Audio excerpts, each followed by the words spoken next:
Of political talk. Alex Jones on the GCN Radio Network.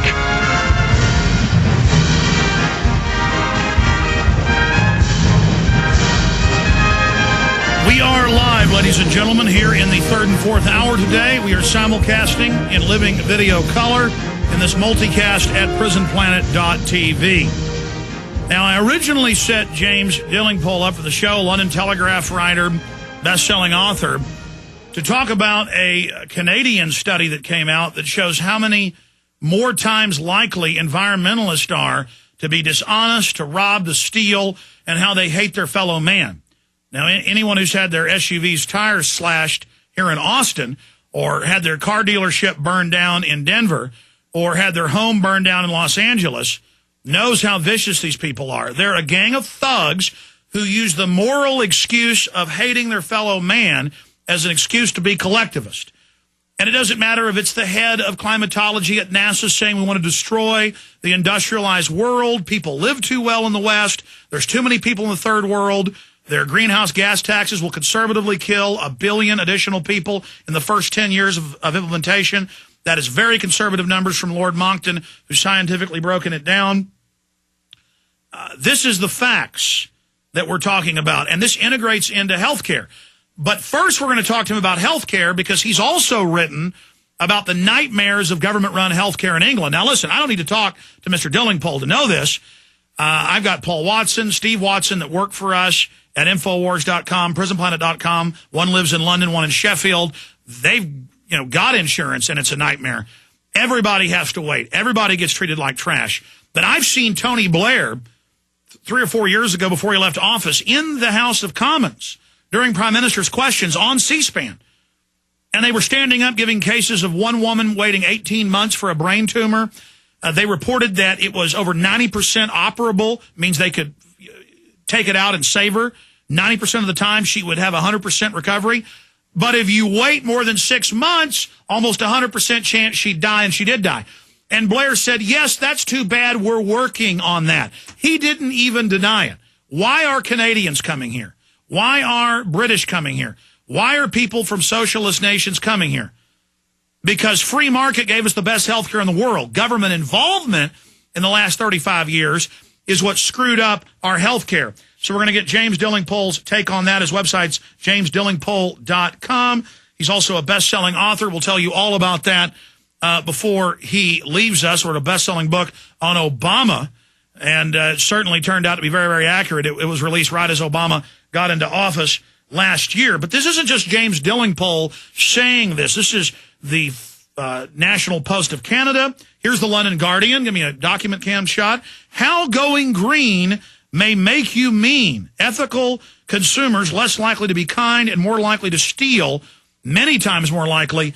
And the BBC even said, the greenies are criminals. Delingpole had a tongue-in-cheek article, but very serious in the body. Greens sacrifice babies to Satan, sell grandmothers into slavery, etc. Well, remember what happened down in Latin America last month? You had a wife and husband kill themselves and then try to kill the baby because they were worried about global warming. In fact, here's a story out of the Telegraph. Liars, cheats, thieves. The terrible truth about the mean Greens. Here's another one. Are green consumers more unethical? Look, these people, you go to a grocery store, the paper bags bust on you. I've read the statistics that they actually create more acid, more pulp, more energy used. Not that that matters. That's industry. It's renewable. The plastic is actually better, but they don't care. They will get in your face about it. These people want your house. They want your car. And if you go to Zilker Park, there's glass everywhere in Austin, just everywhere, all over the ground. Anyone that parks an SUV, it happened to us, gets it keyed. If you're lucky, normally windows locked out, tires slashed. Hey, listen, I got 3 children. I got my wife. When my parents went someplace with us a few weeks ago, all of us, all 7 of us could ride in the car. But these little control freaks want to run our lives. Now, I'm ranting. I apologize to Delingpole. We're going to get into this coming up. But first, I wanted to get into government-run health care and what it's really like from Airstrip 1 in this 1984 system. Mr. Delingpole, good to have you with us. Thank you for having me back, Alex. Yeah, so you want me to tell you about the British National Health Service experience?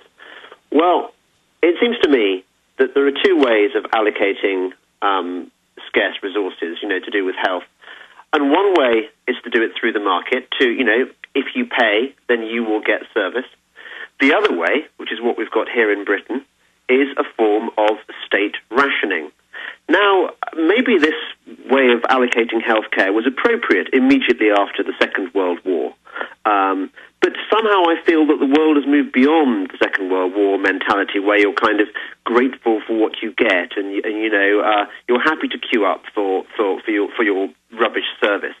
The fact is that Britain has the lowest cancer survival rate in the G8.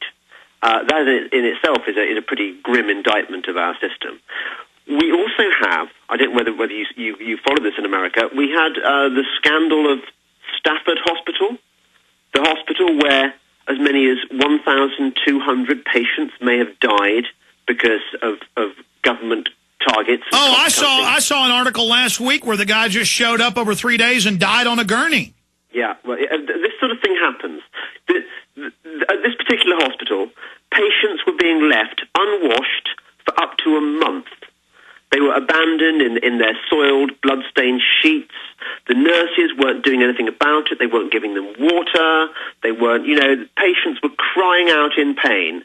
Now, I'm not saying that this is necessarily the common experience, that everyone suffers every time they go into a National Health Service hospital. Sometimes you do get good treatment. And, when you do, I mean, I burned my hand once, and after my 3 hours in a waiting room that made the Star Wars cantina scene look like Baywatch, eventually I got my treatment. But you do have to wait a very long time, and often the service you get is rather grudging, because you are treated as a supplicant, not as a paying customer. You are treated more or less like you don't really deserve to be there. And well, that's what Tom Daschle 3 years ago said in his book. We've been reading the quotes where we need to be like Europe, where old people know they have a duty to die. Yeah, the grass is always greener, isn't it? I do worry for America, because I think, okay, so you've now adopted this new Obamacare system. It's going to cost you, A, an awful lot of money, and B, the moment you give big government a say in allocating healthcare, big government also feels it suddenly has the right to tell you how you should live your life, how much you drink, how fatty your food is. They're already saying $1,000 fines and jail time for salting your food in New York State, and I see them pushing similar things now in England.